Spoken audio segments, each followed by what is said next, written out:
दोस्तों, मैं लोचन यादव आपके अपने YouTube चैनल लोचन यादव ऑफिशियल पे आपका स्वागत करता हूं। आज हम बात करेंगे, आपको बताएंगे कि लोन डिफॉल्ट होने पर क्या जेल हो सकती है।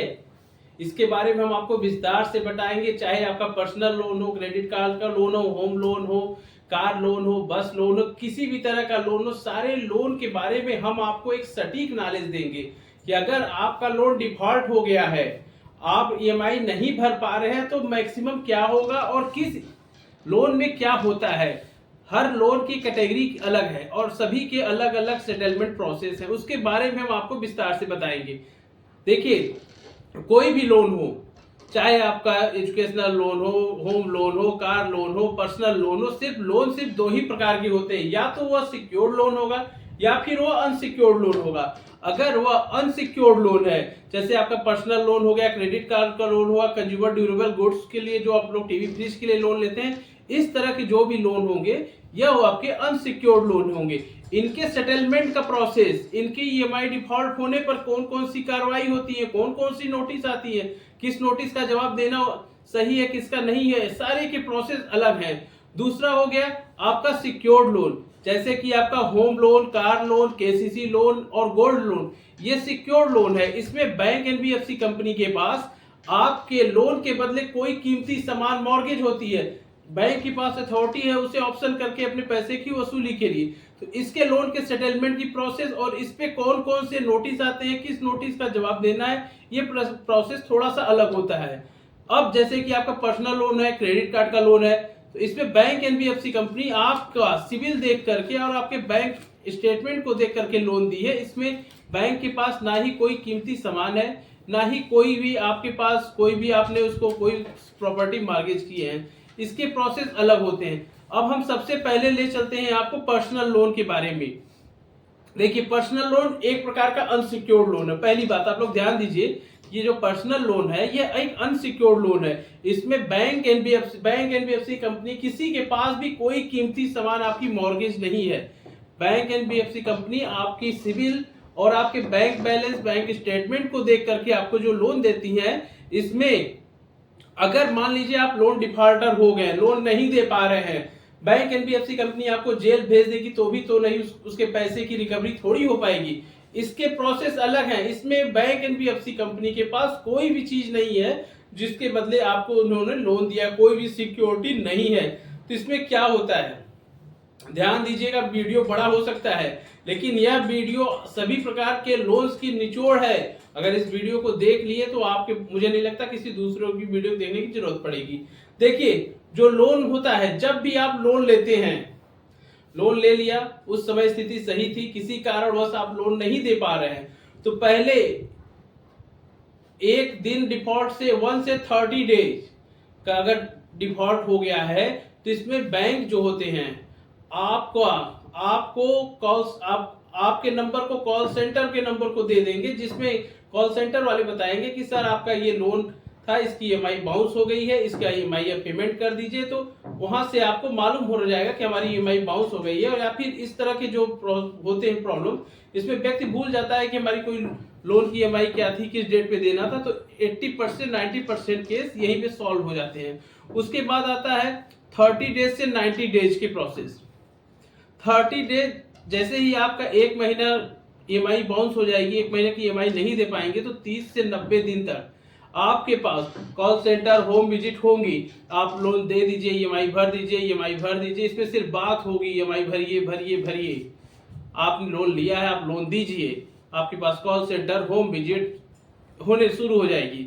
उसके बाद आता है कि अगर आप 180 दिन हो गया आपके लोन का, आपने बैंक के पैसे नहीं दे रहे हैं, आपके पास पैसे नहीं है देने के लिए और 180 दिन हो गए, तो बैंक क्या करेगा, आपके घर जाकर के बैठ जाएगा। 90 से 180 दिन में बैंक आपके घर जाकर के बैठ जाएगा कि मुझे लोन दीजिए। आपके अड़ोस में, पड़ोस में, दोस्त रिश्तेदारों से आपकी बात करेगा कि ये लोन नहीं दिए। बैंक वाले आपको हरासमेंट करेंगे, आपके पड़ोसियों से पूछेंगे, उनको आपके बारे में गलत चीजें बताएंगे कि इन्होंने लोन नहीं लिया, भले नहीं पैसे थे तो क्यों लोन ले। इस तरह की बातें करेंगे। जो 80 दिन 180 दिन जब हो जाएगा, बैंक को लगेगा कि अब ये पैसा नहीं दे पाएगा, तो बैंक आपको सेटलमेंट के लिए बात करेगा। अब यह डिपेंड आपके ऊपर करता है कि सेटलमेंट आपका किस अमाउंट पर कितने परसेंट पे हो रहा है। जैसे मान लीजिए आपका लोन 1 लाख का था, आपका लोन 1 लाख का था, आपने ईएमआई नहीं दे पाई, ब्याज पेनाल्टी लेकर के आपका 1.5 लाख का लोन हो गया।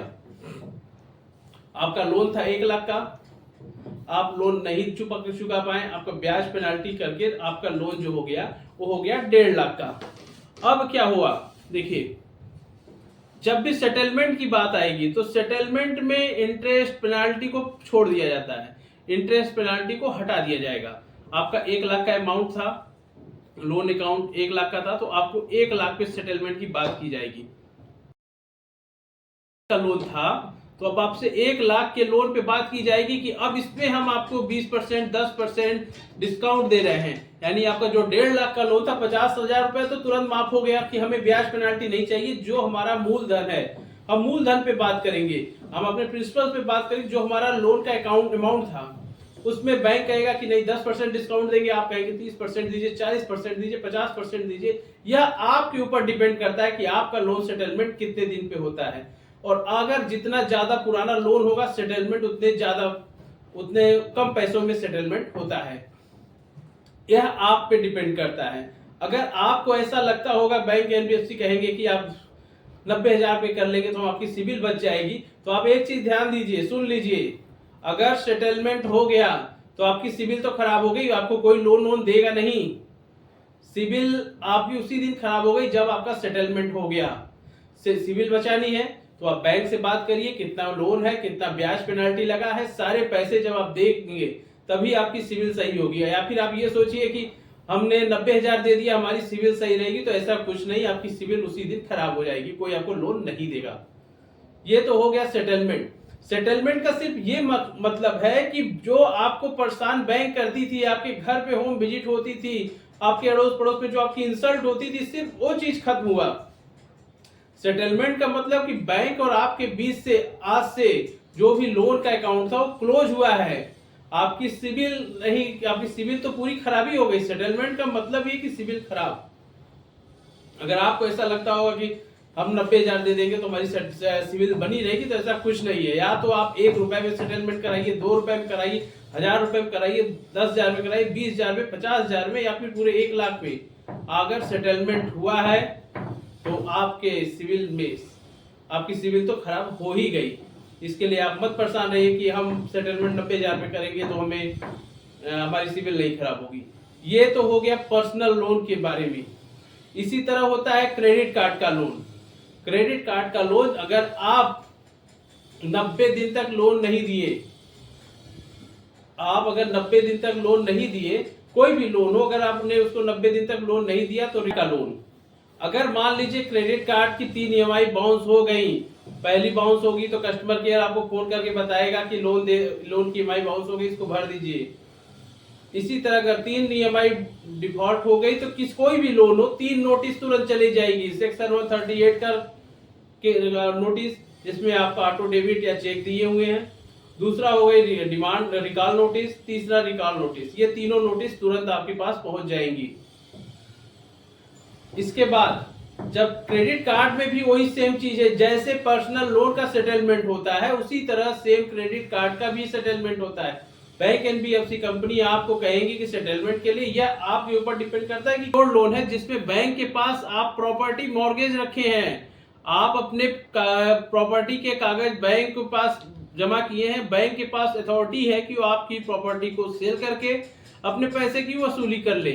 तो जैसे ही आप होम लोन लेते हैं और होम लोन की ईएमआई डिफॉल्ट होती है तो सेम प्रोसेस है। पहले मंथ पे आपके पास कॉल जानी शुरू हो जाएंगी, तीसरे मंथ तक होम विजिट होगी। जैसे ही तीन मंथ हो जाएगा, 90 दिन हो जाएंगे तो आपके पास सेक्शन 138 का notice, recall notice, demand notice, ये तीनों नोटिस आ जाएंगी। अब आप सोचिए कि होम लोन का सेटलमेंट होता है, तो होम लोन का सेटलमेंट होता है या नहीं के बराबर है।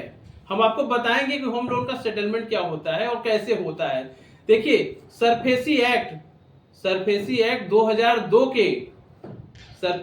2002 में बैंक के पास ये अथॉरिटी है कि कोर्ट के ऑर्डर से आपकी प्रॉपर्टी को सेल करके अपने पैसे की वसूली कर ली, यानी कोर्ट के ऑर्डर से आपकी प्रॉपर्टी को सेल करके अपने पैसे की वसूली कर ले। सरफेसी एक्ट 2002 में ये मेंशन किया गया है। अब इसमें होता क्या है, जो बहुत ही चतुर लोग हैं, चालाक लोग हैं, ऐसा नहीं कि कोर्ट सारे 100 कोई केस है तो सभी को नोटिस दे देगा कि हाँ आप सबके वो प्रॉपर्टी को सेल करके आप पैसे की वसूली कर लीजिए। 100 में से 10-5 केसेस में प्रॉपर्टी को ऑप्शन करने के लिए कोर्ट ऑर्डर देता है, नहीं तो कोर्ट भी आपको कहेगा कि आप इनके पैसे दे दीजिए, कोर्ट भी कहेगा कि पैसे दे दीजिए। लेकिन कुछ केसेस में पैसे प्रॉपर्टी को सेल भी किया जाता है। उसमें अगर मान लीजिए आपकी 50,000 की ईएमआई है, 50,000 की ईएमआई है और आप हर महीने 500 रुपए, 1,000 रुपए, 500 रुपए, 1,000 रुपए जमा करते रहेंगे, तो कोर्ट भी आपको जो ऑर्डर रहेगा कहेगा यह पर्सन प्रयास तो कर रहा है, पैसे दे तो रहे हैं, 50,000 नहीं दे रहा, 500 दे रहा, पैसे दे तो रहा है, प्रयास तो कर रहा है। तो जो ऑप्शन जो आपकी प्रॉपर्टी सेल के जो ऑप्शन होते हैं वो बहुत कम होते हैं।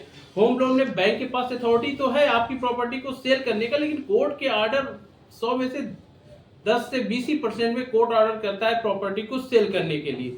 और इसका भी जब सेटलमेंट होता है, जैसे आपने मान लीजिए 50,000 का आपका लोन है, इंटरेस्ट ईएमआई है, आप हर महीने 500, 1,000 रुपए जमा करते रहेंगे, 30 साल का लोन है, तो बैंक भी कहेगा 30 साल पूरे हो गए हैं, अब हमारा ब्याज पेनाल्टी के समय में। कार लोन, अगर आपने कार का लोन लिया है और इसकी ईएमआई नहीं भर पा रहे तो सेम प्रोसेस है।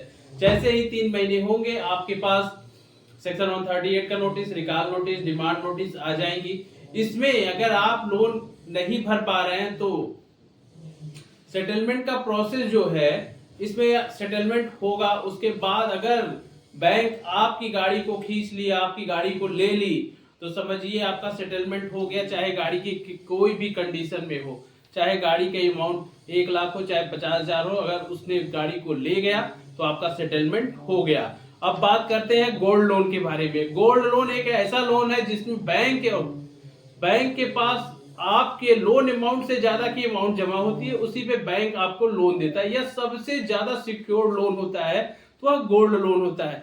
इसमें सेटलमेंट नहीं होता है। पहली बात, इस लोन में सेटलमेंट नहीं होता है। 90 दिन तक अगर आपने लोन की ईएमआई नहीं भरी तो आपके पास वही 3 नोटिस आ जाएंगे, रिकॉल नोटिस, सेक्शन 138 का नोटिस, डिमांड नोटिस, ये तीनों नोटिस आ जाएंगी। बैंक आपका इंतजार करेगा कि आप अपने पैसे ब्याज पेनाल्टी के साथ भर दीजिए। जैसे 180 दिन होंगे, बैंक को तो उसमें कोई दिक्कत ही नहीं है, बैंक को तो फायदा ही है, जितना समय बढ़ेगा लोन गोल्ड के प्राइस बढ़ेंगे और उसका सेटलमेंट उसके और अपने पैसे को रिकवरी कर लेगा।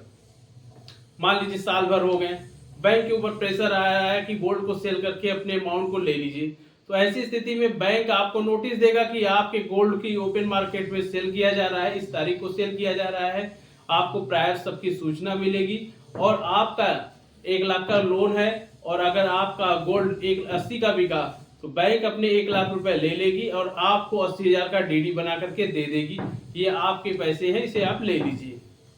अब हम बात